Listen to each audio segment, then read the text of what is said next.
Imagine opening your mailbox and finding a check for $10,000. Not because you won something, not because you filed a lawsuit, but because a town, an actual American town, wants you to move there so badly they're literally paying you to show up. It sounds like a prank, like one of those emails promising you're the heir to a foreign fortune. Like there's fine print buried somewhere that says you'll owe them your firstborn or agree to star in a low-budget horror film about cursed Midwestern cornfields. But it's real. There are towns across America, small, quiet, slowly disappearing towns that are so desperate for people, they've started offering cash, free land, and relocation bonuses just to get warm bodies within city limits. They're not trying to scam you, they're trying to survive. Because here's the thing. Nobody says out loud, these aren't thriving places running a clever marketing campaign. These are dying towns making a last-ditch effort to stop the bleeding. The young people left. The jobs dried up. The schools are closed. The tax base collapsed. And now, the only strategy left is to pay strangers to come fill the empty houses and keep the lights on a little longer. So yeah, they'll give you money. They'll help with your down payment.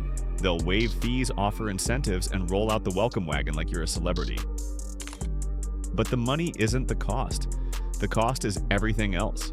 The cost is living in a place where opportunity went to die, where your career might stall, where your kids might be the only ones in their grade, where going out means driving 40 minutes to a Walmart, where everyone knows your name and your business, whether you want them to or not. These programs are real. The offers are legitimate. You could move to one of these towns tomorrow and collect a check. But before you start packing, you need to understand what you're actually signing up for. Because if a town is paying people to move in, you have to ask yourself, what went so wrong that this became the plan? Small-town America is disappearing. Not all at once.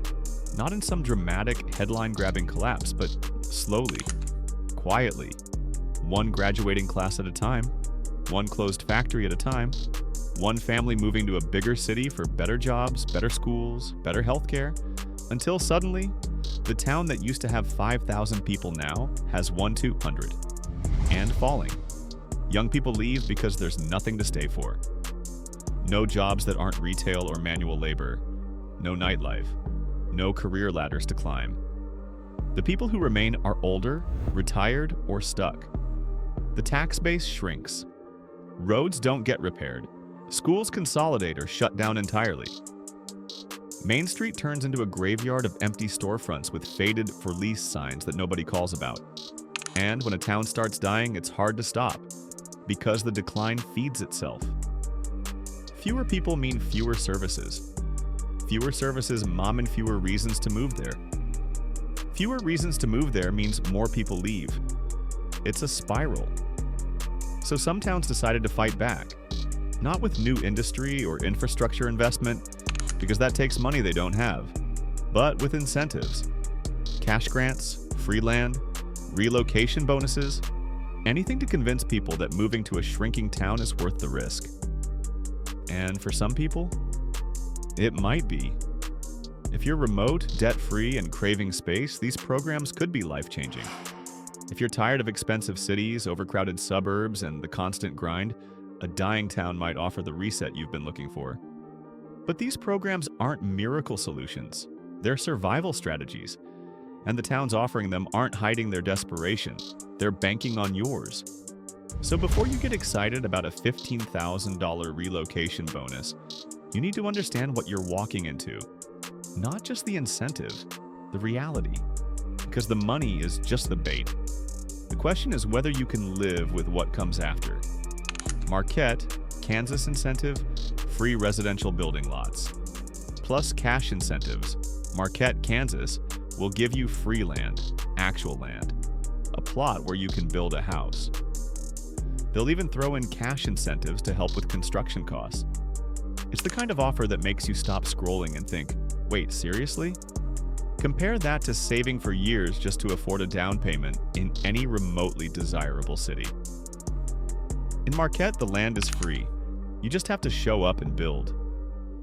On the surface, Marquette looks like small-town America in its purest form. Population around 640, Quiet streets, low crime, friendly neighbors, the kind of place where people still wave at strangers and leave their doors unlocked. If you're dreaming of escaping urban chaos, Marquette checks a lot of boxes. But here's the reality. Marquette is tiny and shrinking. The local economy is agricultural. If you're not farming or working in farm-adjacent industries, job options are nearly non-existent. Now, the nearest city of any size, Salina, is 30 minutes away. Wichita is over an hour. If you need specialized healthcare, entertainment, or career opportunities, you're driving. Daily life is routine-based. You'll shop at the same grocery store, eat at the same diner, see the same faces. Seasons dictate your mood. Winters are cold and isolating. Summers are hot and slow. There's not much to do unless you create it yourself. Also, everyone will know your business. In a town of 640, anonymity doesn't exist. So ask yourself, would free land be worth the trade-off? Could you build a life here? Or would you just be building a house in the middle of nowhere? Curtis, Nebraska incentive, free lots for new home construction. Curtis, Nebraska is offering free building lots to anyone willing to construct a new home. Population, around 900. The town sits in the rural heart of Nebraska, surrounded by open plains and not much else. The appeal is space and simplicity. If you want land, quiet, and the freedom to build exactly what you want without neighbors 3 feet away, Curtis delivers. The cost of living is low. The pace is slow. Stress, in the traditional urban sense, doesn't really exist here. But Curtis is remote. Really remote. The nearest mid-sized city is hours away. The local economy revolves around agriculture and small businesses that serve the farming community. If you're not working remotely or retired, finding a job here will be tough. Daily life is predictable. There's one grocery store, a few churches, a diner, a gas station. That's about it. Entertainment is self-made: hunting, fishing, gardening, DIY projects. Social life is small and insular. If you're new, it takes time to break into established circles. Winters are harsh, summers are hot. The wind never stops. You'll spend a lot of time indoors or driving long distances for anything beyond basics. But if you're truly done with crowded cities and want to own land without debt, Curtis might be exactly what you need. Or it might be the loneliest decision you ever make. Marne, Iowa incentive. Free lots for home construction. Marne, Iowa has a population of around 120 people. They're offering free lots to anyone willing to build a home and commit to living there. Yes, you read that right, 120 people. That's not a neighborhood. That's barely a wedding guest list. The offer is genuine. The town desperately needs residents. Without growth, Marne will eventually cease to function as a town at all. So they're giving away land in hopes that someone, anyone, will choose to stay. On paper, it's appealing if you crave absolute peace. No traffic, no noise, no crowds. Just open space, quiet roads, and a handful of neighbors who'll probably become your entire social circle. But Marne is isolated. There are no major employers, no entertainment, no restaurants worth mentioning. The nearest city is a 30-minute drive, and even that's small. If you need a hospital, specialty services, or any kind of cultural activity, you're driving an hour minimum. Daily life revolves around routine and self-sufficiency. You'll drive for groceries, you'll drive for errands, you'll drive for everything. Winters are cold and gray, summers are hot and buggy. The town itself feels frozen in time. Not in a charming way, but in a way that reminds you nothing new has happened here in decades. If you move to Marne, you're not joining a community. You're becoming one of the last people keeping it alive. Is that romantic or just sad? Harmony, Minnesota. Incentive: relocation incentives and housing support programs. Harmony, Minnesota offers relocation incentives and financial support for new residents. The town has around 1,000 people and sits in southeastern Minnesota near the Iowa border. It's known for its Amish community and small-town charm. The appeal is the slower pace and lower cost of living. Harmony is quiet, safe, and surprisingly scenic. If you're looking to escape urban stress and live somewhere that feels like it belongs in an earlier, simpler era, Harmony has that vibe. But job opportunities are limited. The local economy is small and focused on agriculture, small retail, and services for the surrounding rural area. Unless you're remote or self-employed, finding work here will be a challenge. Daily life is calm, almost too calm. There's one main street, a few shops, a handful of restaurants. Not much happens. Social life is centered around churches, community events, and word-of-mouth gatherings. If you're not naturally outgoing or willing to engage deeply, you'll feel isolated. Winters are brutal. Minnesota winters are no joke. You'll deal with heavy snow, sub-zero temperatures, and long stretches of gray skies. If seasonal depression is something you struggle with, Harmony will test you. But if you're remote, introverted, and craving a place where life moves at a human pace instead of a corporate one, Harmony might work. Just know, you're trading opportunity for peace. And once you're there, leaving isn't as easy as it sounds. New Richland, Minnesota. Incentive: free lots for residential construction. New Richland, Minnesota is offering free residential lots to anyone willing to build. The town has around 200 people and sits in south-central Minnesota, surrounded by farmland and wide open skies. The offer is straightforward. Build a home, commit to living there, and the land is yours. For people tired of saving for down payments or competing in brutal housing markets, it sounds like a dream. The town itself is quiet and clean. Low crime, friendly residents, the kind of place where people still know their neighbors and community events actually matter. If you're seeking simplicity and space, New Richland has both. But it's small. Really small. The job market is almost non-existent unless you're farming or working remotely. The nearest mid-sized city is Mankato, about 30 minutes away. For anything beyond that, healthcare specialists, entertainment, career opportunities, you're driving over an hour. Daily life is routine-driven. Same grocery store, same gas station, same faces. Winters are long and harsh. Summers are humid. Social life is limited to what you create or what the town organizes. Church events, school functions, community fundraisers. If you're young and career-focused, New Richland will feel like a cage. If you're remote, retired, or just exhausted by the demands of modern urban life, it might feel like freedom. Would you take the free land, or would you realize halfway through building that you made a mistake? Lincoln, Kansas incentive: free residential lots. Lincoln, Kansas has about 1,200 residents and is offering free building lots to attract new families. It's located in north-central Kansas, surrounded by farmland and small towns in similar decline.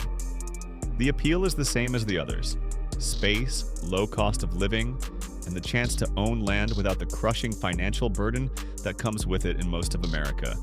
Lincoln is quiet, almost unnervingly so. There's not much crime because there's not much of anything. It's the kind of place where the biggest news of the week is someone's fence getting knocked over by the wind. But the job market is nearly non-existent. Agriculture dominates. If you're not working remotely, farming, or commuting long distances, finding stable employment is tough. The nearest larger town is Salina, about 45 minutes away. Daily life is simple but repetitive. There's one grocery store, a couple of gas stations, a diner, that's it. Entertainment is self-made. Social circles are small and slow to open up to outsiders. Winters are cold, summers are hot, the wind is constant. You'll spend a lot of time indoors or driving elsewhere for anything stimulating. If you're looking for peace and ownership, Lincoln offers both. If you're looking for opportunity, connection, or growth, you'll be disappointed. Could you make it work, or would the silence eventually become unbearable? Mankato, Kansas incentive: free residential building lots.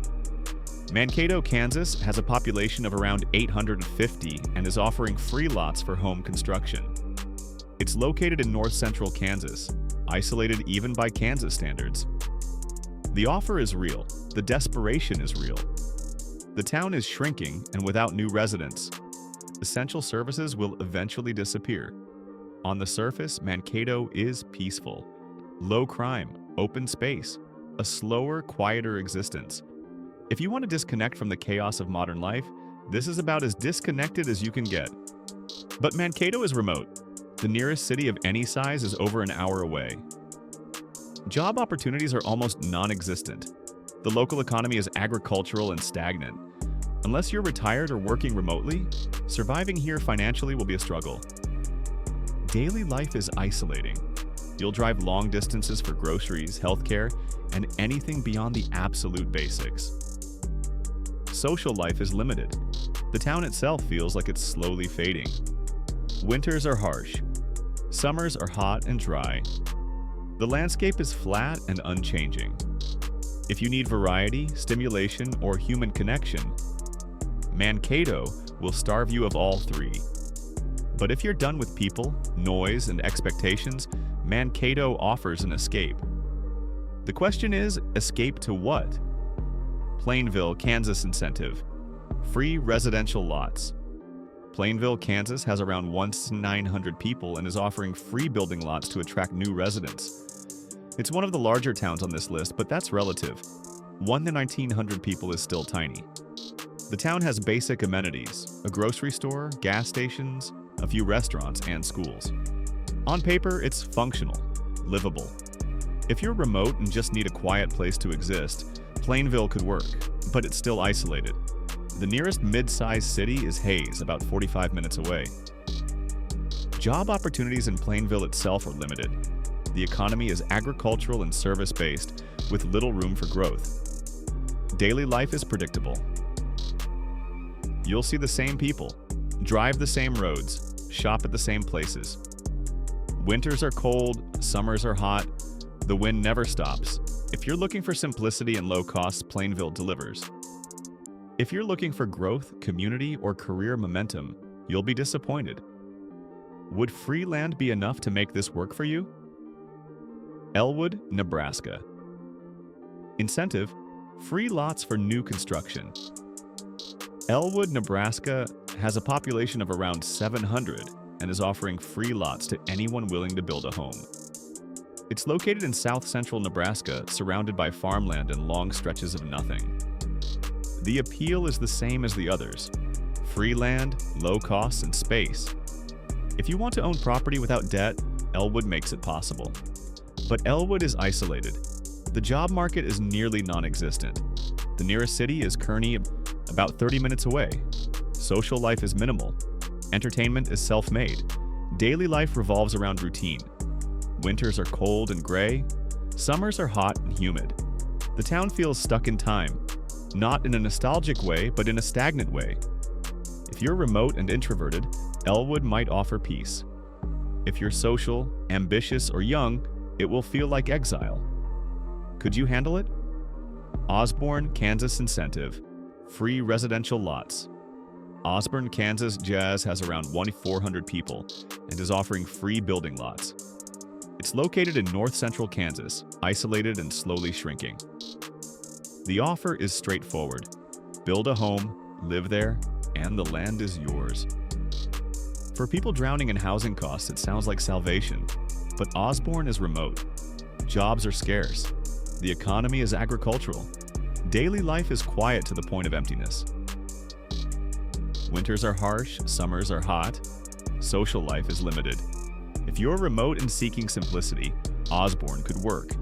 If you're looking for opportunity, growth, or connection, you'll struggle. Would the free land be worth it?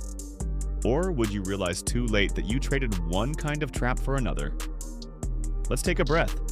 If you've made it this far, you've probably noticed something. The incentives sound amazing. Free land, cash bonuses, relocation support. But the towns offering them are all facing the same crisis. They're dying, and they know it. The offers are getting more desperate. The towns are getting smaller. The trade-offs are getting heavier. And the question you need to ask yourself is sharper than ever. If a place has to pay you to move there, what does that say about the place? These aren't scams, they're real programs. But they're not opportunities in the traditional sense, they're survival strategies for towns on the edge of collapse. And if you take the deal, you're not just moving somewhere cheap. You're betting your life on a place that most people have already decided to leave. So how far are you willing to go? And what are you actually willing to trade? Here's what these programs don't tell you up front. The money is just the entry fee. The real cost is everything that comes after. Your career might stall. Your social life might disappear. Your kids might grow up with limited opportunities. Your weekends might become drives to find something, anything to do. You're not just buying a house. You're buying into a lifestyle, and that lifestyle is shaped by isolation, routine, and limited options. Compare that to the alternative. Staying in an expensive city where rent crushes you, but where jobs exist, where people exist, where life happens around you, whether you participate or not. So what's worse? Owning a home in a dying town or renting forever in a thriving city? There's no universal answer. It depends on your work, your personality, your stage of life, and what you need to feel alive. But one thing is certain, these towns aren't offering you freedom. They're offering you a trade. And you need to be honest about whether that trade is worth it. These 10 towns are real. The programs are legitimate. You could move to any of them tomorrow and collect your incentive. But before you do, you need to understand what you're walking into. These aren't scams, but they're not miracles either. They're last-ditch efforts by towns trying to survive. And if you move there, you're part of that survival strategy, not a beneficiary of some hidden opportunity. For some people, these programs make perfect sense. If you're remote, debt-free, and craving simplicity, these towns could offer exactly what you need. If you're retired and want space without financial stress, they might be ideal. But if you're young, ambitious, or social, these towns will feel like prisons. If you have kids and care about schools, opportunities, and exposure to the world, these moves get complicated fast. There's no shame in taking the deal, and there's no shame in walking away. The only mistake is ignoring reality and moving somewhere because the incentives sounded too good to refuse. Because the money is just the bait. The question is whether you can live with what comes after. So here's the final question, and I genuinely want to know your answer. If a town pays you to move there, is that an opportunity or a warning? Would you take the deal? Could you actually make a life in one of these places? Or is the incentive just a distraction from a reality you'd regret? Drop your honest take in the comments. No judgment, just real talk. And if this video made you think twice about those free land headlines, share it with someone else who's been tempted. Thanks for watching. More reality checks coming soon.